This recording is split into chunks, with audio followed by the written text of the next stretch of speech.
जय हिंद फ्रेंड्स। आज की क्लास में हम करेंगे संविधान सभा का जो गठन हुआ था। किसका? संविधान सभा का जो गठन हुआ था उसके अंदर जो प्रीवियस ईयर के अंदर एमसीक्यू पूछे गए हैं उनको हम डिस्कस करने वाले हैं। तो करते हैं फ्रेंड्स आज की क्लास शुरू। सबसे पहला क्वेश्चन है, स्वतंत्र भारत के लिए संविधान की रचना हेतु संविधान सभा का विचार निम्न में से सर्वप्रथम प्रस्तुत किया गया था। Which one of the following first mooted the idea of a constitutional assembly to frame a constitution of for India. इसकी अगर हम बात करें तो सर्वप्रथम जो प्रस्तुत किया गया था वो किया गया था कांग्रेस पार्टी का 1936 के अंदर जो अधिवेशन हुआ था। यह अधिवेशन कहाँ पर हुआ था? फैजपुर। कहाँ पर हुआ था? फैजपुर के अंदर यह अधिवेशन हुआ था, जिसकी अध्यक्षता कौन कर रहे थे? जवाहरलाल नेहरू। कौन कर रहे थे? जवाहरलाल नेहरू जी इसकी अध्यक्षता कर रहे थे। इसी अधिवेशन के अंदर किसकी मांग की जाती है? संविधान बनाने के लिए जो संविधान सभा है उसकी रचना की मांग की जाती है। और बात करें हम सबसे पहली बार संविधान निर्माण की जो मांग थी वो किसने प्रस्तुत की थी? तो 1924, याद रखना 1924 के अंदर जो स्वराज पार्टी है, चित्तरंजन दास और मोतीलाल नेहरू ने जिसकी स्थापना की थी, 1924 के अंदर सबसे पहली बार उन्होंने इस बात की क्या की थी? अनुशंसा की थी। आगे बढ़ते हैं क्वेश्चन नंबर 2।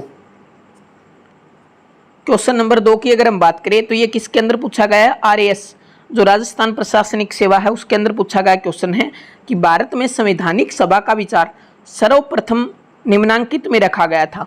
तो किसके अंदर रखा गया था? इंडिया इंडिपेंडेंस एक्ट 1942, बेवल योजना, क्रिप्स प्रस्ताव, कैबिनेट मिशन प्रस्ताव। तो इसका जो करेक्ट आंसर रहेगा वो क्या रहेगा? क्रिप्स प्रस्ताव। क्या रहेगा इसका जो करेक्ट आंसर रहेगा? क्रिप्स प्रस्ताव। आगे बात करते हैं। आगे है क्वेश्चन नंबर 3। निम्न में से किसने अपने सहयोगियों को सचेत किया था कि संविधान सभा अंग्रेजों की बनाई हुई है, यह वैसी ब्रिटिश योजना बना रही है, ब्रिटिश जैसे होते हुए देखना चाहती है? तो ये किसके बयान थे? तो ये थे सोमनाथ लाहिड़ी। किसके थे ये? सोमनाथ लाहिड़ी। सोमनाथ लाहिड़ी की अगर हम बात करें तो ये कहाँ से संविधान सभा के सदस्य चुने गए थे? तो बंगाल से। कहाँ से चुने गए थे ये? बंगाल से संविधान सभा के क्या थे? ये सदस्य थे। आगे बात करते हैं क्वेश्चन नंबर 4। क्वेश्चन नंबर 4 की अगर हम बात करें, ये पूछा गया यूपीपीसीएस के अंदर निम्नांकित में से किसे भारतीय संविधान सभा का अध्यक्ष निर्वाचित किया गया था? तो ये किसे किया गया था? राजेंद्र प्रसाद को। बात करते हैं हम सबसे पहले बैठक होती 9 दिसंबर 1946। 9 दिसंबर 1946 को बैठक होती है जिसके अंदर किसे चुना जाता है?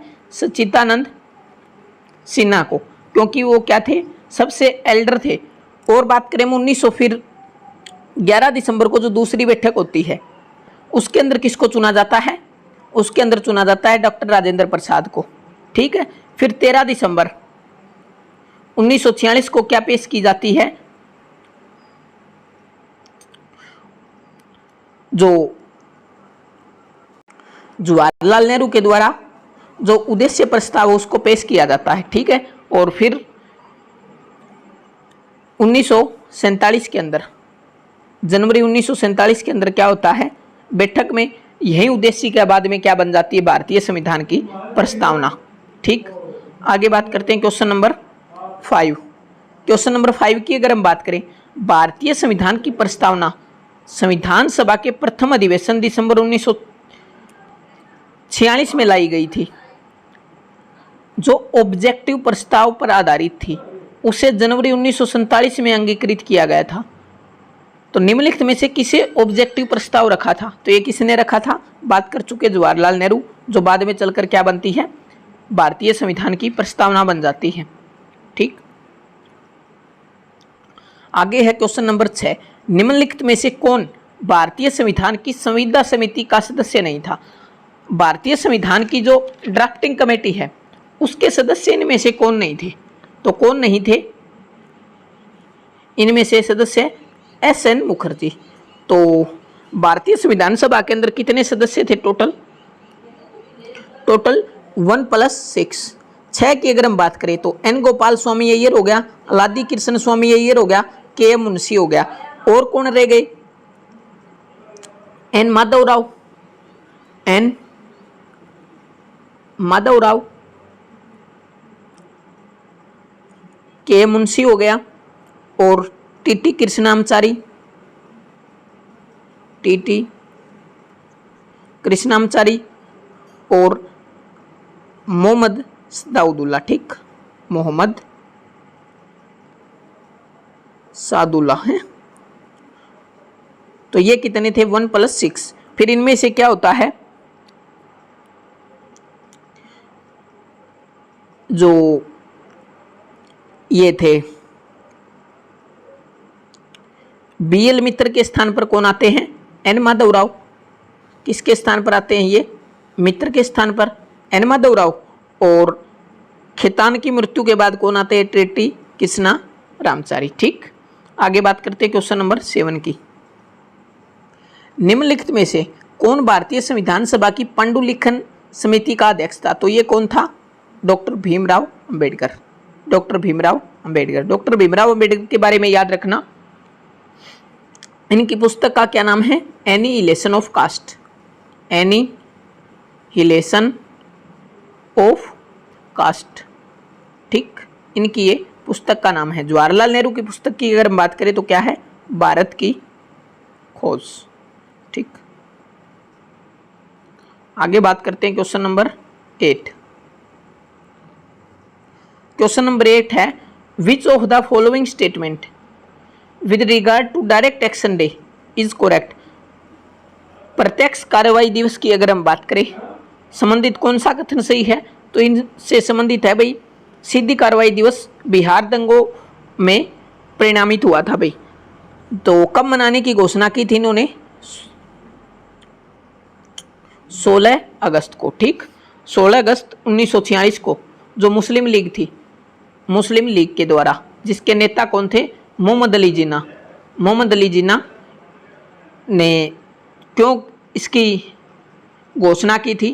क्योंकि जो ब्रिटिशर्स थे उन्होंने क्या कर दिया था, जो कैबिनेट मिशन ने मतलब जो पाकिस्तान निर्माण की मांग थी उसको क्या कर दिया था? खारिज कर दिया था। और जवाहरलाल नेहरू को सरकार बनाने के लिए क्या कर दिया था? कह दी थी, जिसके कारण जो मुस्लिम लीग है उसके अंदर रोष की भावना भड़क उठी। और उसके बाद इन्होंने 16 अगस्त को क्या मनाना शुरू किया? फिर प्रत्यक्ष कार्रवाई दिवस। और वर्तमान के अंदर 16 अगस्त को हम क्या मनाते हैं? तो खेला होवे दिवस। याद रखना, खेला होवे दिवस। पश्चिम बंगाल की जो सीएम ममता बनर्जी, उसके द्वारा इसकी घोषणा की गई थी। आगे बात करते हैं क्वेश्चन नंबर 9। क्वेश्चन नंबर 9 की अगर हम बात करें, निम्नलिखित में से कौन सी तिथि मुस्लिम लीग ने सीधी कार्यवाही दिवस हेतु सुनिश्चित की थी? तो ये कितने एग्जामों के अंदर पूछा गया है? देखो, यूपीपीसीएस, यूपीएलडीए। ठीक, तो वो तारीख कौन सी थी? 16 अगस्त 1946। इसका कारण हम पहले डिस्कस कर चुके हैं। आगे बात करते हैं, एटली की घोषणा। ठीक, ब्रिटेन के प्रधानमंत्री उस समय कौन थे? तो क्लाइमेट एटली। ठीक, तो ब्रिटिश सरकार ने किस तिथि को भारत को पूर्ण स्वशासन देने की घोषणा की थी? पूर्ण स्वशासन की अगर हम बात करें तो कब की थी? 30 जून 1948 से पहले। ठीक, 30 जून 1948। और ये घोषणा कब की थी? तो इन्होंने की थी 1947 के अंदर, फरवरी 1947। तारीख पूछे तो 20 फरवरी। ठीक,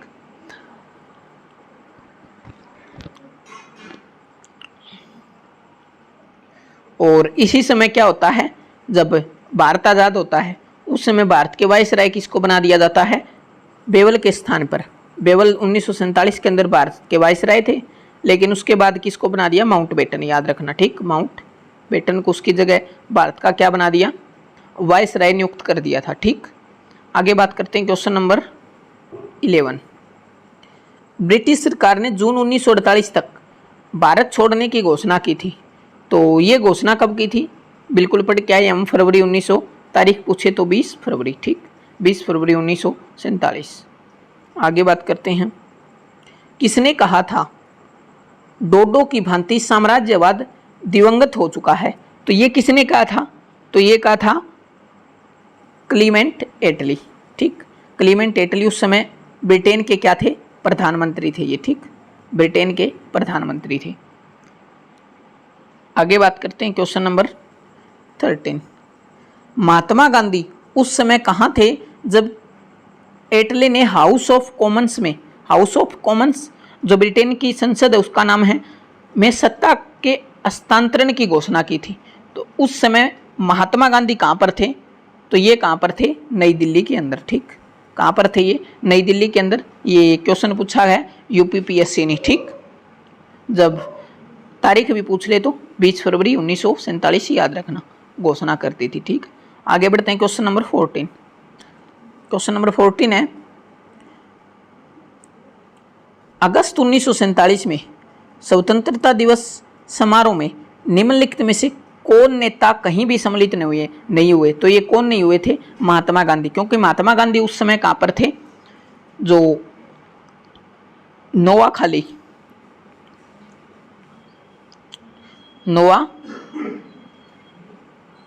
के अंदर थे। नोआखाली कहाँ पर थी? पूर्वी बंगाल के अंदर। ठीक, कहाँ पर थी ये? पूर्वी बंगाल के अंदर। पूर्वी बंगाल वर्तमान में क्या है? बांग्लादेश। ठीक, आगे बात करते हैं क्वेश्चन नंबर 15। नोआखाली काल में महात्मा गांधी के समीप कौन थे? तो ये कौन थे? प्यारे लाल। ठीक, इसका नाम याद रखना पड़ेगा, प्यारे लाल, क्योंकि ये बीपीएससी ने प्री का एग्जाम के अंदर पूछा गया क्वेश्चन है। तो फ्रेंड्स, ये कुछ संविधान सभा से संबंधित क्वेश्चंस थे। कैसी लगी वीडियो कमेंट सेक्शन में कमेंट करके जरूर बताना। आई होप क्लास आपको पसंद आई होगी। लाइक कीजिए, चैनल पर नए हैं तो सब्सक्राइब कीजिए, जिससे आपको नोटिफिकेशन मिलेगा और हमको मोटिवेशन मिलेगा। तो अगर आप इसकी पीडीएफ लेना चाहते हैं तो हमारा Telegram channel Hindu GS classes, जिसका लिंक आपको डिस्क्रिप्शन के अंदर मिल जाएगा, वहाँ से आप इस कंटेंट की पीडीएफ प्राप्त कर सकते हैं। तो मिलेंगे नेक्स्ट क्लास में। जय हिंद, भारत माता की जय।